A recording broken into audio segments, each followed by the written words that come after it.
What's going on, Falcon fan? It's your boy Ricondo coming back at you with another video. So today we're going to talk about the keys to victory for the Buffalo Bills game up in Buffalo, New York this weekend.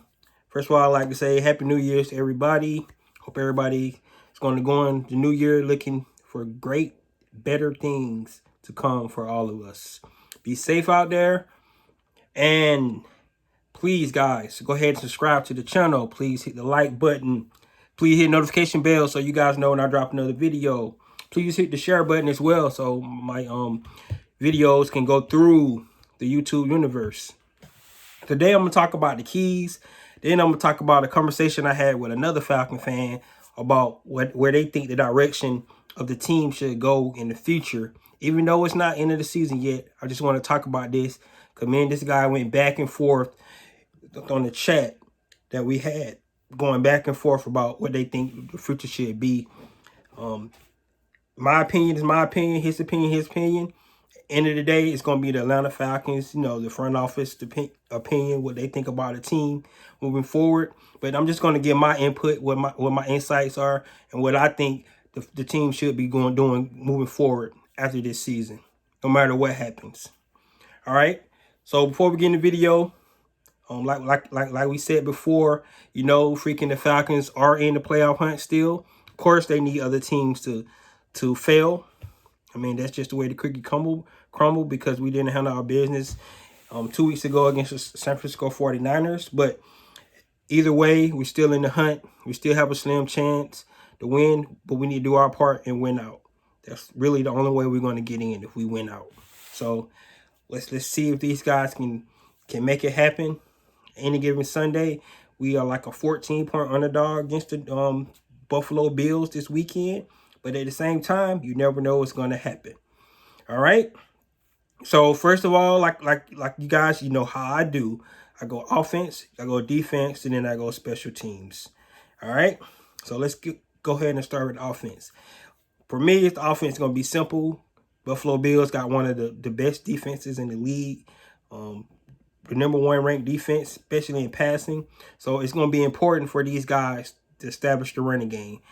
That's what Arthur Smith wanted to do anyway. It should be something that the Buffalo Bills expect. Either way, we got to get back into it. If you guys recall, we went 3 straight weeks going over 100 yards. Then we got to the 49ers game. We weren't able to do that. Last week we wasn't able to do that as well. But we got to get back to it. We got to get back to run the ball. Recall what the New England Patriots did to the Buffalo Bills. They threw the ball 3 times. They ran the ball over 40 sometimes. I'm not saying that's going to be our recipe because I think Arthur Smith has a little more confidence in Matt Ryan than Bill Belichick had in Matt Jones. I think that's why Bill Belichick went, are we going to win or lose? We're going to run the ball. That's what we're going to do. That's our game plan. Of course, Buffalo know that teams want to try to run on them, so it's going to be harder for us to run. Also, I don't think our offensive line is as good as the New England Patriots offensive line. But either way, we got to be able to run the ball. I think we are developing chemistry with these guys. So we should be able to get out there and be able to run the ball a little bit. All right. So let's just hope that's my first key on offense. Let's get out there and try to run the ball. We got to be able to keep the quarterback off the field. We got to be able to keep the quarterback off the field. If we can do that, we know good and well that we have a chance to actually win this game. If we can try to minimize the offensive possession with those guys, right? We're doing that. So my second key going to be, since we're going to try to run the ball and we're going to try to minimize possessions on both sides of the ball, we got to be able to score touchdowns. So we're going to keep the ball and run lots of plays, 10 to 15 play drives. We got to be able to capitalize that with a touchdown. All right? We got to be able to capitalize that with a touchdown.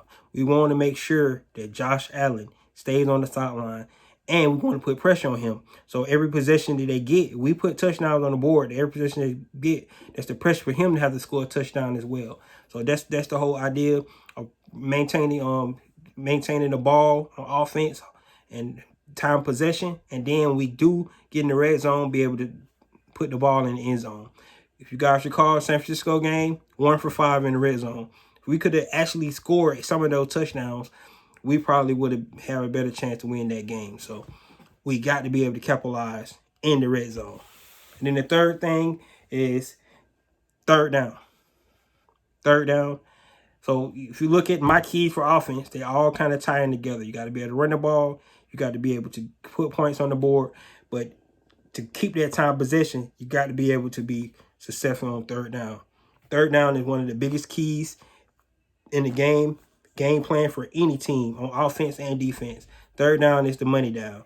You got to be able to stay on the field third down. So we got to be able to be in good field position, good down and distance on third down. We want to be in 3, 3rd and 4, 3rd and 2, 3rd and 3, 3rd and 5. No more than 3rd and 5. We can be in good yard to go on third down. That's what we want. So think about that, guys. We can be able to run the ball, control the clock, put points on the board when we get in the red zone, and then be successful on third down. Trust me, if we do those 3 things on offense, the Falcons are going to come away with a win. I can guarantee that. And then we can upset the Bills. All right? All right, so let's go to defense. So we talk about defense. Defense. The number one thing is Josh Allen. We've seen DPs. He said the best way to stop him is to keep him on the bus. Well, obviously, we're not going to be able to do that. We're going to have to lace him up and actually get at it. Get at it with these guys. All right? He got a strong arm. He's great athletic. He's very big. So the biggest thing, my first key for defense is containment. Discipline and containment. Going hand in hand. You got to be disciplined. All right? The play design for the guys to stay in their rush lanes, to do their containment. If guys can do that, you got to be disciplined. Don't go for the kill shot. Do your job. It's so simple to say that in football for guys a lot of time because everybody want to make the big play, make the splash play, make something happen. But if you do your job, you're in your position you're supposed to be in, the offense have to actually make the perfect play to beat you. They have to beat their man on man. But don't help them by getting out of position, doing something that you shouldn't be doing. So that's what we need to make sure on defense is containment and discipline. We can contain and can do some discipline on this team. That's what we want to do. All right, the second thing is that the bend don't break. The bend don't break. All season long, you've been seeing these guys giving up a lot of yards, but they are very good a lot of the season in the red zone. We were able to keep guys out of the red zone. I mean, out of the touchdown. So we can keep them out of the end zone when they drive the ball. And hey, like I said, give up yards. Yards don't matter. The points is what matters. So we can do a bend don't break. That's what we want to see. All right. So we want to let these guys move the ball, because the longer you make them hold the ball, the more time they have to make a mistake. All right. That's what we want. So we want to bend don't break defense. We got to be able to, but when we get in the red zone, we got to be able to hold them at least the field goals. All right, no touchdowns. So that's going to be my second key. First key is going to be containment and discipline. Second is bend don't break defense. And then third key is one of the big issues we had last week was tackling. All right, we got to be able to break down our tackles. We got to be able to break down. Deion Jones is fast. He's fast. But sometimes he loses angle because he's going so fast. You got to break down. When you're pass rushing, break down, contain, slow down, and you'll get the man. Especially Josh Allen. He's a big dude. One arm tackle is not going to bring him down. So you got to be able to tackle very well. I don't know how many missed tackles the Falcons had last week, but it looked bad. So we got to make sure we tackle well this week. All right. So the keys on defense is containment, discipline, bend don't break defense, and then tackle well. Break down, make the tackle. All right. And then let's go to special teams. Hey, special teams. Hey, I don't know. I think the weather's going to be cold up there. I didn't really look at the forecast. I just assumed it's going to be cold because it's January and it's in Buffalo, New York. So just assuming it's going to be cold. We don't know if the wind's going to be blowing. We know it's going to be snow. It's going to be rainy. Of course, guys, we can all go look at the weather report, but we just have to wait to see Sunday and see what happens. But so the wind's going to be a factor. All right, it's going to be a factor. You're kicking the ball on the field goals, kicking the ball in and the kickoffs and punt returns. So we got to be able to manage the win when we kick the ball in the special teams. We got to be able to handle that. Always, my first key on special team is field position. Congratulations, Thomas Marstad, for winning Special Team Player of the Month. He's been kicking the ball very well since he's been with the team. That's what we need. We need punts that put guys deep in their end of the field where they have to drive the ball. When I say that bend on break, that's the complement of that. If we can get them deep, then they got to go the distance to get in the end zone. So that's my first key on defense. On special teams, is to get the great field position on offense and defense. All right, they put Cordell Patterson back on kickoff. Hopefully, Buffalo Bills have the guts to kick it to him, and hopefully he can break one finally this season. He hasn't broke one all season. Hopefully we can get him to break one this season. We need it. We need everything we're going to do since we are the underdogs of the game. All right. The second key is going to be we got to make the kicks. If we can't put the ball in the end zone, just talking about Younghoe Koo, we got to make those big clutch kicks with that wind. So get out there early, kind of get a lay of the land, see which way the wind is blowing, and Arthur Smith and the coaching staff, special teams coach, need to make sure they know where Koo is comfortable at in this game. So that's gonna be one of my keys as well. Just you got to execute in this game. That's the biggest thing on special teams. Execute in this game. And then the third key on special team is, let's see, can we cause some kind of turnover or a special play or big play? All right. The three phases of the game: offense, defense, and special teams. If you look at a lot of games in the NFL, special teams plays a big part of that. So we need to make sure that we somehow, some way get into making sure that we kind of make a big play, get a turnover on special teams. Sort of like we did in the San Francisco game, even though we didn't capitalize on that touchdown. We went 4 downs in the red zone and didn't punch it in. But that would have been a big momentum. And it was at the beginning when we was able to get that turnover. So let's see, can we cause a big play on special teams? So there you have it, guys. Those are my keys to victory for the Atlanta Falcons this week. We are the underdogs. They have nothing to lose. Nobody giving them the chance. Matter of fact, a lot of analysts and experts are picking the Atlanta Falcons to lose their next 2 games. So the one against Buffalo and the one at home against the Saints as well. So we have nothing to lose. Yes, we have already overachieved what most experts thought for this team this year. So that's where we're at. All right, any given Sunday, guys. If we can do those keys that I call, the Atlanta Falcons can win this game. All right. Just remember, Buffalo did lose to the Jacksonville Jaguars this year. So it could be one of those games they come out be flat. This could be one of the games where Atlanta finally put it all together in all 3 phases and start hitting their stride at the right moment. We don't know that. So we just got to wait and see the game. That's why we play the game. That's why these guys are professional. That's why you lace them up every Sunday, every Thursday, every Monday, and see what you got. All right? Those are my keys. All right. So the last thing I'm going to talk about, guys, I told you about was me and another gentleman, another Atlanta Falcon fan who's passionate about the team just like me, talking about the direction for this team after this season. All right? So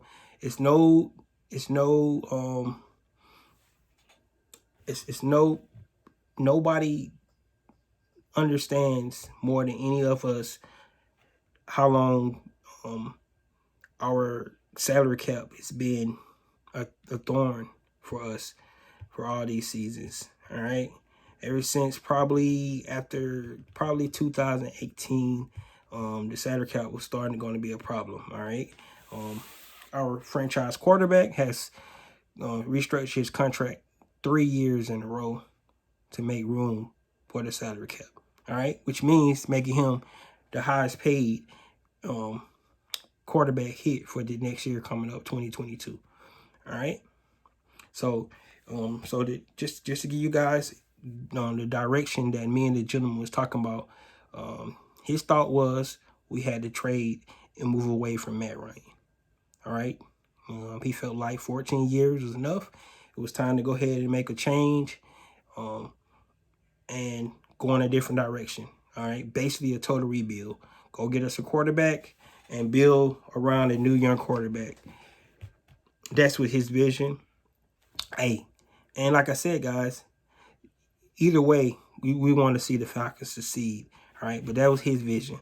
He felt like it was time to make a change. He didn't feel like you could win with Matt Ryan anymore. It was time to go ahead and bust it all down and go ahead and make the change. All right? That's his opinion. Really didn't elaborate on more that how we was going to do that, which quarterback he felt like we was going to get, and all that. He just felt like it was time for Matt Ryan to go. Well, it's not a mystery that a lot of Atlanta Falcon fans feel that way. That it's time for Matt Ryan to go. He don't have it anymore. He can't win with him. He's been here long enough. He's not good anymore. Any of those things. So that's what's his opinion. A lot of other Falcon fans feel that way, and they are entitled to feel that way because they're passionate about the team. All right. So, of course, me and the gentleman had a disagreement. My agreement was, where we disagreed was, I feel like Matt Ryan is still a franchise quarterback. And this is my thinking about this. In any NFL game, any football game, if you got a quarterback, you have a chance. If you got a franchise quarterback, you have a chance to win the game. That's just the way it is. All right? So this is my thought. Yes, Matt Ryan has a big cap hit for 2022, and he has a year after that. So he actually on the books for 2022 and 2023.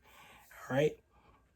Okay, so you can do a trade for Matt Ryan, and then you can, before the post June 1 cut, or you can do it before. If you do it after the post June 1 cut, you actually get more cap savings. Of course, what team is going to wait to after June 1st to wait for a quarterback that they want to trade? So if you're going to trade Matt Ryan, you're going to have to do it early. All right. So you're not going to get less cap saving that way if you do that. So we already understand that. All right. So this is how I would do it. I'm not the general manager. I'm not the coaching staff. Right. But from what I can see is that Matt Ryan still is a franchise quarterback. All right. This team has a lot of holes. It has a lot of holes.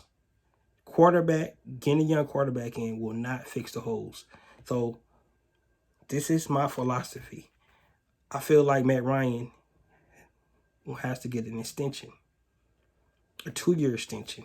So that would put him in 2025. All right. By doing that 2-year extension, you'll be able to lower his salary cap for the next year and the year after that. All right. Think about that.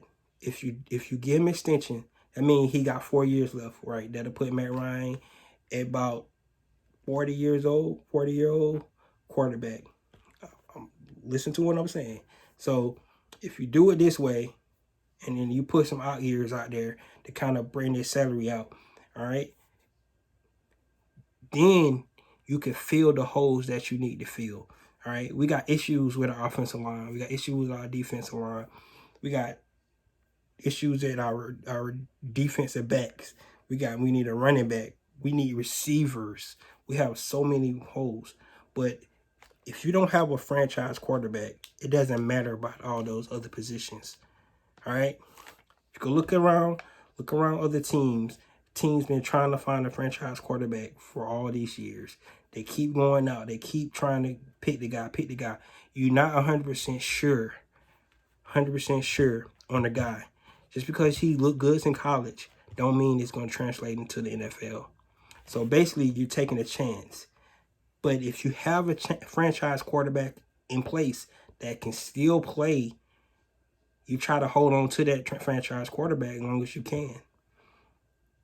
Yes, over time, Matt Ryan has slowed down in areas, but he's still a competent quarterback who still play the game. All right, just look at it. Just look at what he have done this year with little of nothing. No starting receiver, no quality #1 receiver he has, and he's still almost about to put up 4,000 yards again. Yes, his touchdown numbers are down, but think about this: Arthur Smith, and if you trying to compare it to his other offenses he's been in with Matt Ryan, those was pass heavy offenses. All right, when Kyle Shanahan was here, think about it. He had Julio Jones, Calvin Ridley, Mohamed Sanu. He had a great receiving core. Maybe one of the greatest receiver to ever play the game on his team. All right, he don't have that this year, so of course numbers going to be down. All right, Arthur Smith don't really know the players as well. Look at Kyle Shanahan's first year as offensive coordinator. In 2015, we went 8-8. All right, everybody was ready to get rid of Kyle Shanahan that year. If you guys remember, we had Roddy White. Where he said Roddy White, he would not go to Roddy White. He was forcing everything to Julio Jones. Think about it. Think about it. The next year, we went to the Super Bowl. You have to give the coaching staff time. But what I'm telling you is Matt Ryan is still a solid franchise quarterback. That's the way I say it. So my opinion is you extend Matt Ryan. You extend him, and then you build around him. Once you build around him, then you can go out and get your rookie quarterback, your young quarterback to take his place. All right? Because when that young quarterback comes in, he's not the savior. He don't have to come in and try to do everything. He has a good, solid foundation around him to actually win games.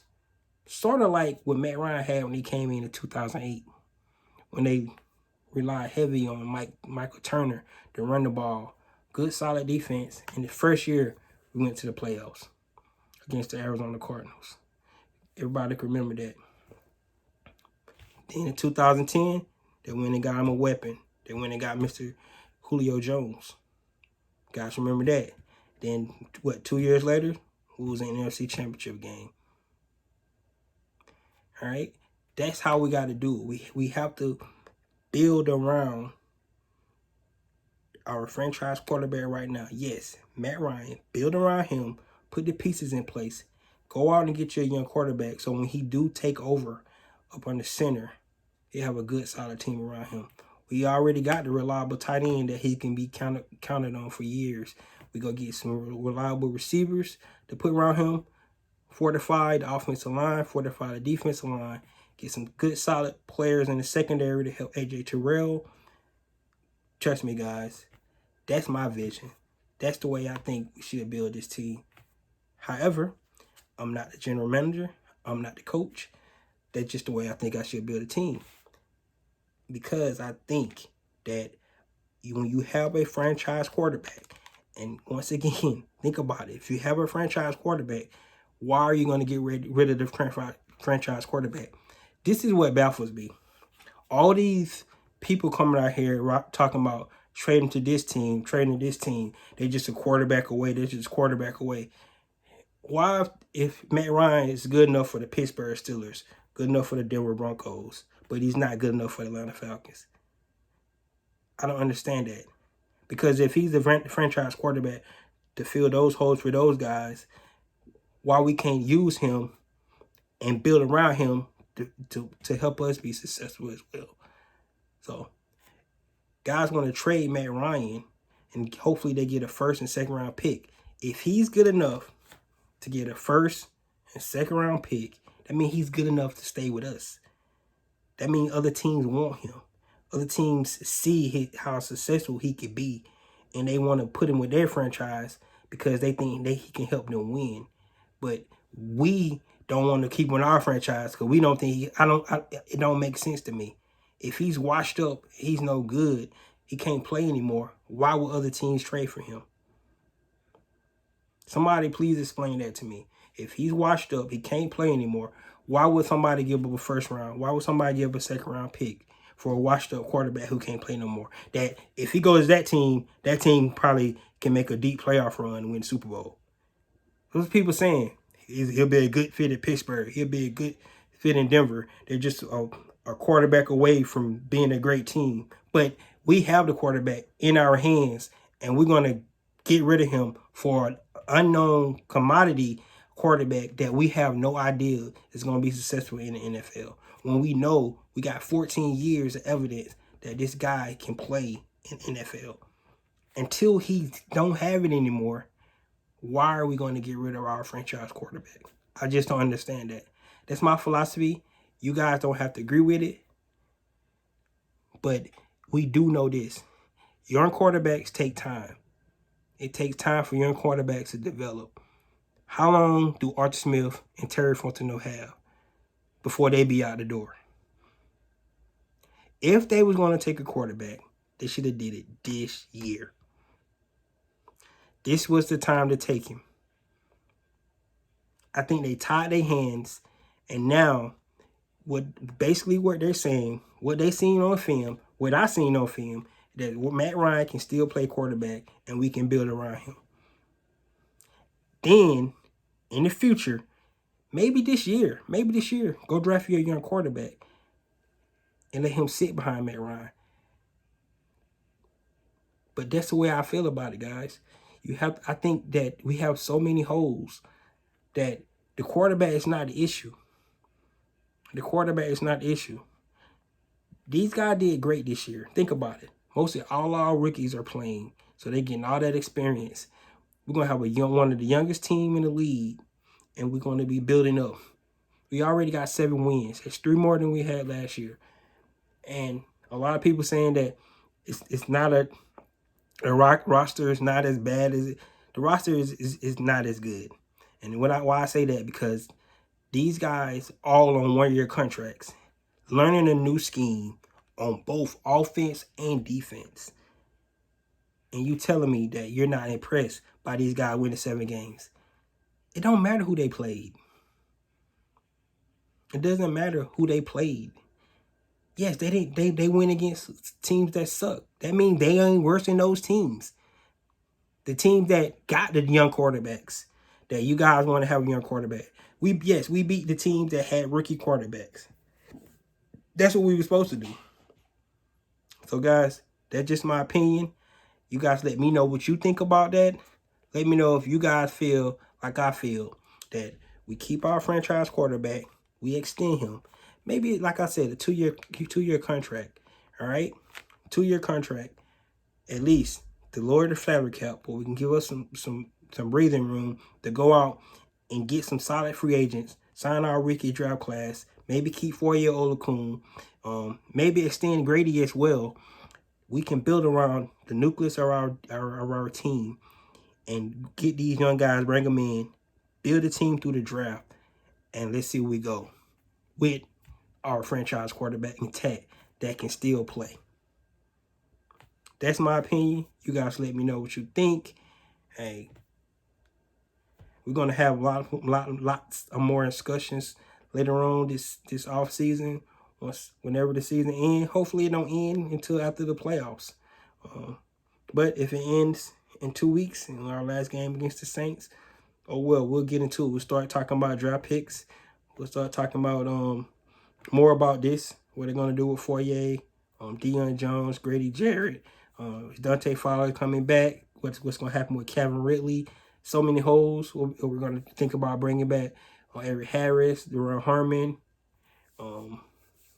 Fabian Moreau, all these guys that was on these 1-year deals. Brandon Copeland, so many guys that was on 1-year deals that was a big help for us this season. That was in the scheme that could help some of these new younger guys that we're bringing in grow. All right, so we're going to get into that, but you guys let me know what you think. The gentleman that I had a long discussion with on YouTube, talking about go ahead and get this just end the Matt Ryan era, or where I thinking is let's build on his last couple years and see can we make a a good solid foundation and then bring in a young quarterback who's not expected to be the savior for the team. So with that, guys, that's all I have. This your boy Ricondo coming at you with the last video of 2021. I have enjoyed coming on here talking about the Atlanta Falcons team that I love so much. All right. Actually, guys, if you look around, I'm gonna do some changing to the room. You guys to see more. Try to make it more Falcon centric. Because hey, no matter what they do, they trade Matt Ryan or get a new quarterback, rebuild, whatever, I'm gonna be right here, riding down with these boys until we get to the finish line, and that's holding up the Lombardi. So that's where I'm at, guys. And that's all I have. Happy New Year. Peace.